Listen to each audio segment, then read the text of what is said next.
وبرکاتہ نحمدہ ونصلی علی رسولہ کریم اما بعد فاعوذ باللہ من الشیطان الرجیم بسم اللہ الرحمن الرحیم. صدر محترم، عالم، ائمہ، علماء کرام، معزز حاضرین، امام اور معزز حضرات، آپ تمام لوگوں کا اس عظیم و شان اجلاس، اس عظیم و شان مجلس میں آپ کا یہ خادم، آپ کا چیئرمین شبیر علی وارثی خیر و مقدم کرتا ہے. میرے ساتھ دائش پہ میرے جتنے خصوصی مہمان موجود ہیں ان تمام لوگوں کو میں مبارکباد دیتا ہوں. امام ایسوسی ایشن کی طاقت آج میرے سامنے بیٹھی ہوئی ہے. یہ جمع غفیر، یہ مجمع اپنے آپ میں شہادت دے رہا ہے کہ آل بنگال امام ایسوسی ایشن اینڈ چیریٹیبل ٹرسٹ اپنے کامیابی کے پائے تکمیل تک پہنچنے میں کامیاب ہو رہا ہے. اس مجمع کو دیکھتے ہوئے میں مجبور ہوں یہ اقرار کرنے میں کہ میرے مرحوم والد گرامی الحاج احمد علی وارثی صاحب نے جو سپنا دیکھا تھا، جو خواب دیکھا تھا، وہ الحمدللہ پورا ہوتا ہوا دکھ رہا ہے.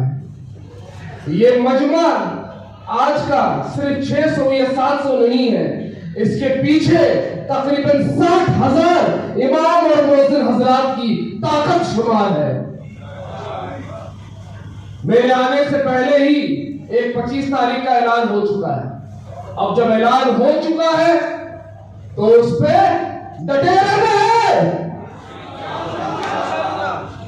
اب جب ہو گیا ہے تو ہو گیا ہے. اگر آپ تیار ہیں تو ہم بھی تیار ہیں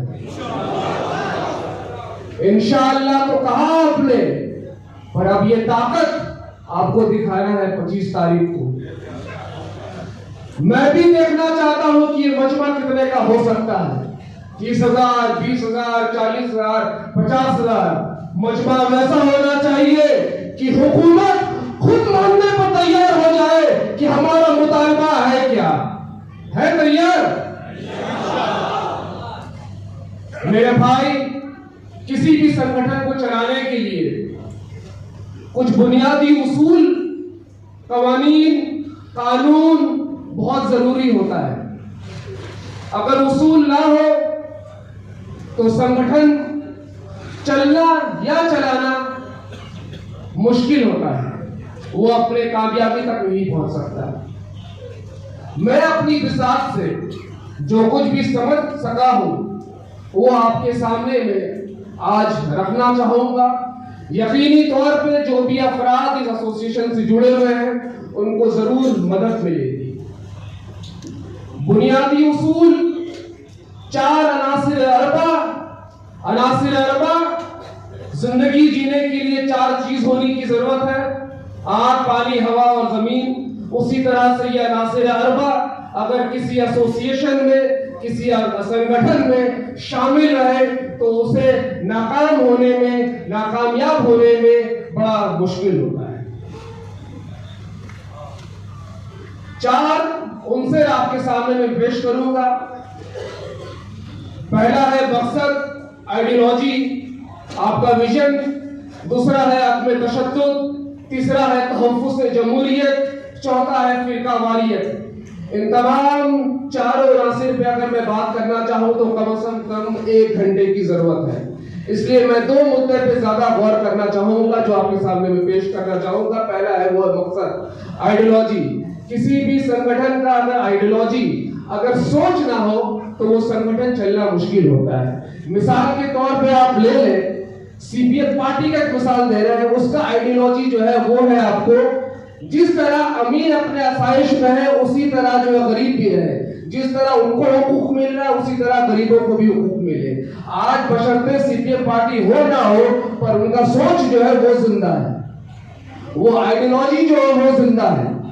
ایک سنگٹھن، مضبوط سنگٹھن آر ایس ایس، اس کا آئیڈیالوجی یہ ہندو راشٹر ہے جو 100 سال سے چلتا ہوا آ رہا ہے. آر ایس ایس ہو یا نہ ہو وہ سوچ جو ہے وہ زندہ رہے گا. اور اسی سوچ کو مد نظر رکھتے ہوئے میرے والد صاحب نے ایک بہت اہم مدعا جو کہ کہیں نہ کہیں سے جو ہے ترک کیا جا رہا تھا اس کو اجاگر کیا. وہ یہ تھا کہ امام حضرات، مؤذن حضرات، ان تمام لوگوں کا تعاون جو ہے اس معاشرے میں بہت اہم ہوتا ہے. ہم ان کے پیچھے نماز پڑھتے ہیں، یہ ہمارے قبلہ کو درست کرتے ہیں. ان کا کہنا تھا امام حضرات ہمارے سر کا تاج ہے. تو یہ ناحق تلفی جو ہو رہا تھا، یہ حق تلفی جو ہو رہا تھا، انہوں نے اس پر غور کیا اور اس سنگٹھن کا بنیاد جو انہوں نے رکھا.